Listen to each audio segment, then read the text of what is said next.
बोलते ही जाते हो बेवकूफ। जहांपना आपके लिए एक जरूरी बात है। अगर तुमने हमारे दीवाने खास में फिर से मार्बल टाइल्स की बात कर दी, अंजाम बहुत बुरा होगा सैनिक। होल्ड ऑन जहांपना, एक खुश खबरी है।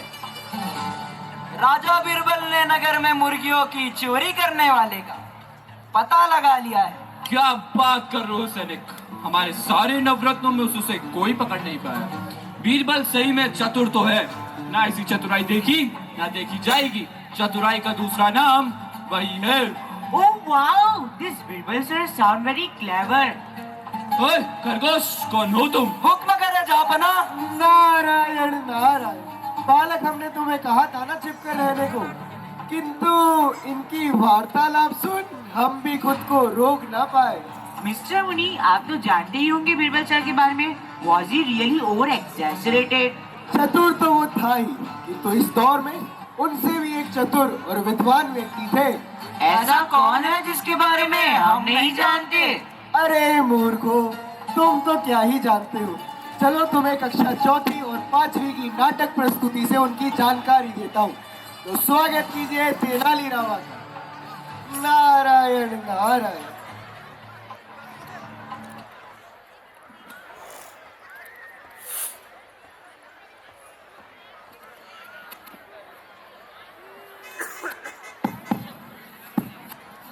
एक दिन एक महान ऋषि तेनाली रामकृष्ण के गांव में आए और गांव के सभी लोग उनका आशीर्वाद लेने लगे। सभी गांव वालों की तरह तेनाली भी ऋषि का आशीर्वाद लेने के लिए वहां गए। तेनाली को देखकर ऋषि ने कहा, तेनाली, तुम एक दिन बहुत महान कवि बनोगे। मैं तुम्हें एक प्राचीन मंत्र सिखाऊंगा। गांव के बाहरी इलाके में स्थित माँ काली मंदिर में इस मंत्र का 1008 बार जाप करना। माँ प्रकट होगी और तुम्हारी इच्छाएं पूरी करेगी। रामा अगले दिन देवी काली माँ के मंदिर गए। वह मूर्ति के सामने बैठ गए, हाथ जोड़कर आंखें बंद करके प्रार्थना की और पूरी आस्था और भक्ति के साथ 1008 बार मंत्र का जाप करना शुरू किया।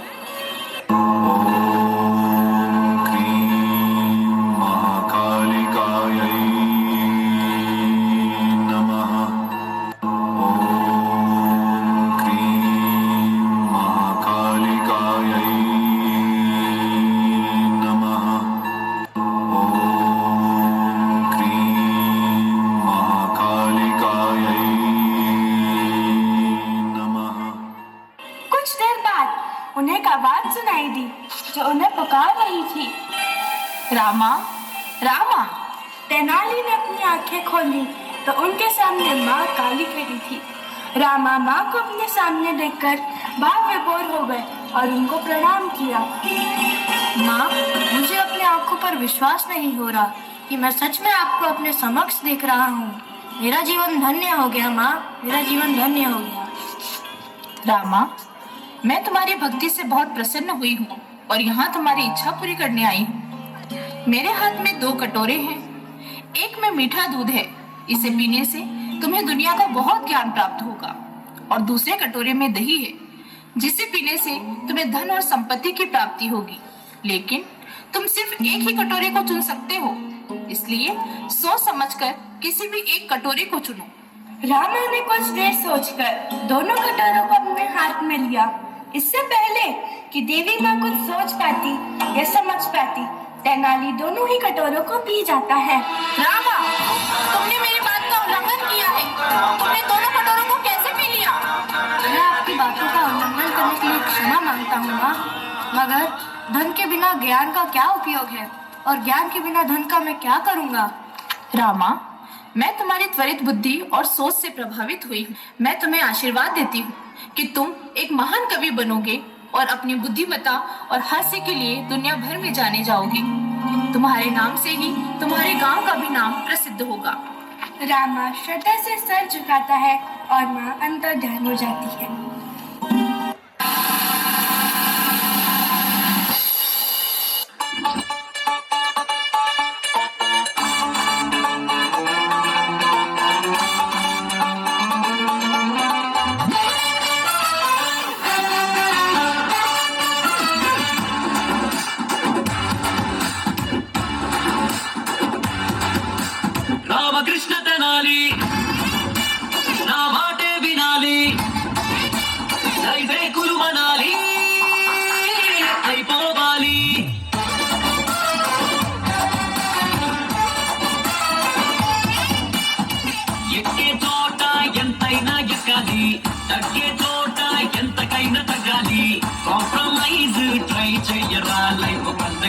నా నువ్వు కింగ్ సోదరా రామకృష్ణ తెనాలి నా మాటే వినాలి లైఫే కులుమనాలి అయిపోవాలి శ్రీనివాసం माँ द्वारा मिले आशीर्वाद के बाद रामा अपने गांव लौटता है तथा अपने कुशलता व बुद्धि के बल पर कई लोगों की समस्याओं का समाधान करता है, जिससे उसके हर जगह चर्चे होने लगते हैं और यही प्रसिद्धि धीरे धीरे राजा कृष्णदेव राय के दरबार तक भी पहुंचती है।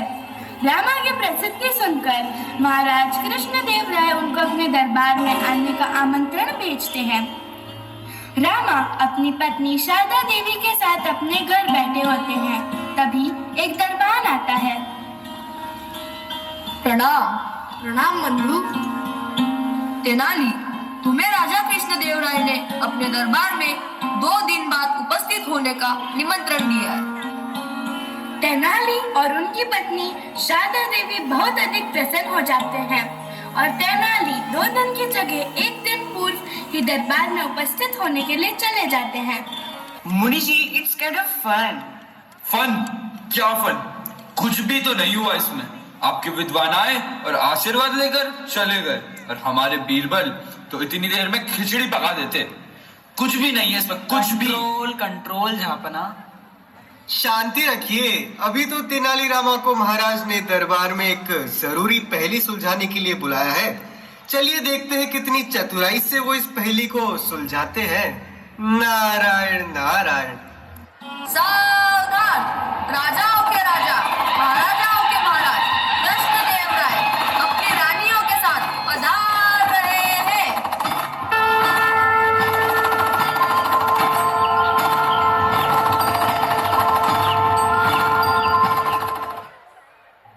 बंधु, मुझे महाराज से मिलना है, मुझे भीतर जाने दीजिए। क्या तुम्हें महाराज ने आने के लिए कहा था? नहीं तो? तब तुम अंदर नहीं जा सकते। पर बंधु, महाराज ने मुझे स्वयं दरबार में आने का निमंत्रण दिया है। हा हा हा, तुम्हें महाराज ने बुलाया है? बंधु, मुझे जाने दो। ठीक है, मैं तुम्हें एक ही स्थिति में अंदर जाने दूंगा।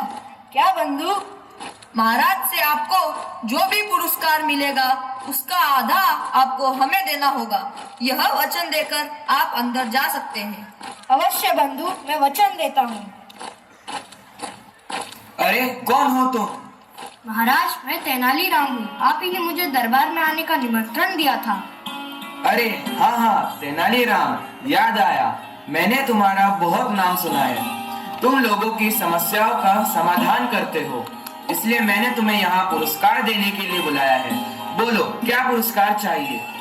महाराज, मुझे 50 करोड़ का इनाम चाहिए। क्या? 50 करोड़ का इनाम? ऐसा क्यों? महाराज, मैंने आपके सिपाहियों को वचन दिया है कि मुझे यहाँ जो भी मिलेगा उसका आधा मैं आपके सिपाहियों को दूंगा। इसी वचन के बाद उन्होंने मुझे भीतर आने की अनुमति दी है। सिपाहियों को दरबार में बुलाया जाए। प्रणाम महाराज। सिपाही, ये तेनालीराम है। इनका कहना है इन्हें जो भी पुरस्कार मिलेगा उसका आधा आप लोगों को दिया जाए। यह तो महाराज इनका बड़प्पन है। इन्हें यहाँ 50 करोड़ का पुरस्कार मिला है। क्या? हमें क्षमा कर दीजिए महाराज, हमें क्षमा कर दीजिए। हम फिर ऐसा कभी नहीं करेंगे। ठीक है, जाओ यहाँ से। तेनाली, आज तुमने अपनी चतुराई से हमारा दिल जीत लिया है। आज से हम तुम्हें अपने दरबार के दिग्गजों में शामिल करते हैं। धन्यवाद महाराज, आपका बहुत बहुत धन्यवाद महाराज। महाराज की जय हो। महाराज, एक विदेशी महिला व्यापारी को आपके सामने प्रस्तुत करने की अनुमति चाहता हूँ। उस महिला का दावा है कि उसके पास ऐसे विशेष वस्त्र और महिला परिधान है जो आज तक ना ही कभी देखे गए, ना ही सुने गए, ना ही पहने गए। वह चाहती है कि महाराज को अगर वस्त्र पसंद आए तो महाराज उन्हें खरीदकर महारानियों को भेंट करें। बिल्कुल अनुमति है। उन्हें ससम्मान अंदर लाया जाए। महिला व्यापारी हाजिर हो।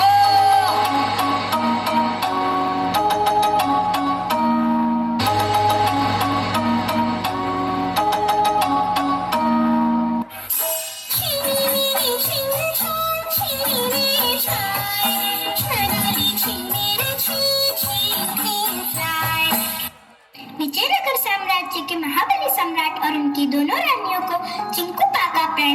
प्रणाम प्रणाम। स्वागत है आपका। तो दिखाइए वह वस्त्र जिनकी इतनी तारीफ हमने सुनी है। जी महाराज, मैं यह बात बताना चाहती हूँ कि इन वस्त्रों का बहुत पुराना इतिहास रहा है। जो भी महाराज इन वस्त्रों को खरीदकर अपनी महारानियों को देता है, वह महारानी हर जन्म में रानी बनकर ही जन्म लेती है। अरे तो जरा शीघ्र ही दिखाइए ना। जी महारानी जी, अभी दिखाती हूँ। संदूक आता है और वह उसमें से वस्त्र निकालकर दिखाना शुरू करती है।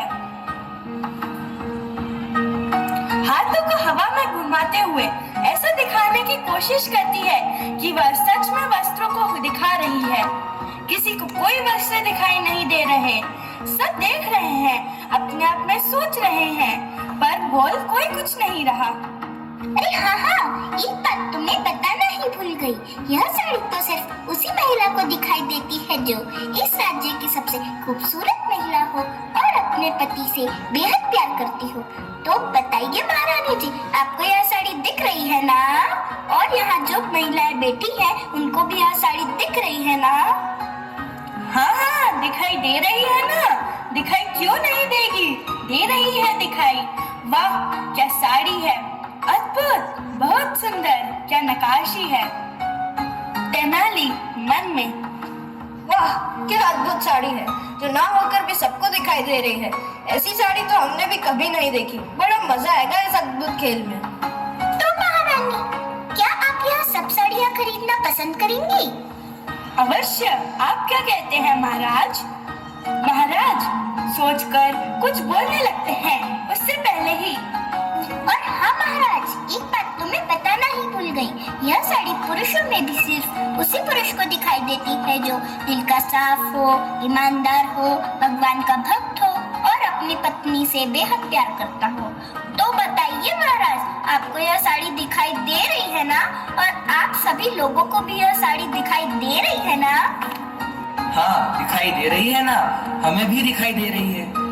तो महाराज जल्दी से किसी को राजकोष में भेजकर 1000 स्वर्ण मुद्राएं मंगवाइए और यह सभी साड़ी खरीद लीजिए। महाराज कुछ सोचते हैं, फिर बोलते हैं, इस दरबार में कोई है जो इस विषय में कुछ कहना चाहता हो? हम एक बार फिर से पूछते हैं, इस दरबार में कोई ऐसा है जो इस विषय में कुछ कहना चाहता हो? जी महाराज, मैं कुछ कहना चाहता हूँ। कहो रामाकृष्णा, क्या कहना चाहते हो? इसमें कोई संदेह नहीं है महाराज कि यह वस्त्र सच में बहुत सुंदर है। महारानियों को भी यह वस्त्र बहुत पसंद आ रहे हैं, तो हमें बिना समय गवाए इन वस्त्रों को खरीद लेना चाहिए। रामा एक संदूक मंगवाते हैं और उसमें से सोने के सिक्के निकाल कर देने लगते हैं, पर संदूक में कुछ नहीं होता, वह खाली होता है। रामा सिर्फ दिखाते हैं कि उनके हाथ में सोने के सिक्के हैं। यह क्या? इसमें तो कुछ नहीं है, मुझे तो कुछ दिखाई नहीं दे रहा। अरे क्षमा क्षमा क्षमा देवी जी, मैं तो बताना ही भूल गया। यह धन भी उन्हीं को दिखाई देता है जिसका मन सच्चा हो, ईमानदार हो, जिसके मन में कोई छल कपट ना हो। तो आपको तो ये धन अवश्य दिखाई दे रहा होगा। क्या हुआ देवी जी, धन दिखाई दे रहा है ना? महाराज मेरे हिसाब से तो हिसाब बराबर हुआ। मैंने इनके सारे वस्त्र और परिधान का मूल्य इन्हें चुका दिया है, तो इनके सारे वस्त्र और परिधान हमारे हुए, हिसाब बराबर। लेकिन धन कहाँ है? साड़ी कहाँ है? यह तो रही साड़ी। तो यह तो रहा धन। बेवकूफ समझे मुझे, अपने आप को बहुत होशियार समझते हो। क्या लगता है तुम्हें मैं तुम्हारे जैसे में आ जाऊंगी? बहुत देखे हैं तुम्हारे जैसे। तेरी यह मजाल, मेरा दाव मुझ पर ही चलाता है। अरे कैसा दाव देवी जी? आपने अपनी साड़ियाँ और परिधान हमें बेची, हमने उन्हें खरीदी। यह रहा आपका सामान, यह रहा मेरा धन, हिसाब बराबर। इसमें दाव वाव कहाँ से आया महाराज? धन नहीं है तुम्हारे हाथ में, देख रहे हैं सब। है, आप सबसे पूछ सकती हैं। जिस तरह आपके हाथ की साड़ी सब देख रहे हैं, उसी तरह मेरे हाथ में रखा धन भी सब देख रहे हैं। बेवकूफ है सबके सब, अकल के अंधे हैं सबके सब। यह सब वही देख रहे हैं जो मैं इन्हें दिखाना चाहती हूँ। वही तो मैं कह रहा हूँ, यह सब वही देख रहे हैं जो मैं इन्हें दिखाना चाहता हूँ। यानी कि तुम मानते हो तुम्हारे हाथ में कुछ नहीं है? यानी कि आप भी मानते हैं आपके हाथ में कुछ नहीं है? हाँ, नहीं है मेरे हाथ में कुछ भी।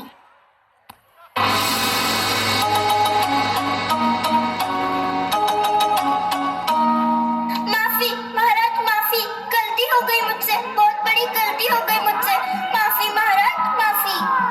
सिपाही ले जाओ उसे। शाबाश रामकृष्ण, आज आपने न केवल राजकोष के धन की रक्षा की है, अपितु यह भी साबित किया है कि बुद्धि कौशल में आपका कोई सानी नहीं। इसी तरह तेनाली रामकृष्ण अपनी बुद्धि कौशल व हास्य के दम पर दक्षिण भारत ही नहीं बल्कि पूरे भारत में प्रसिद्ध हो गए और आज भी लोग उनकी बुद्धिमत्ता की मिसालें दिया करते हैं।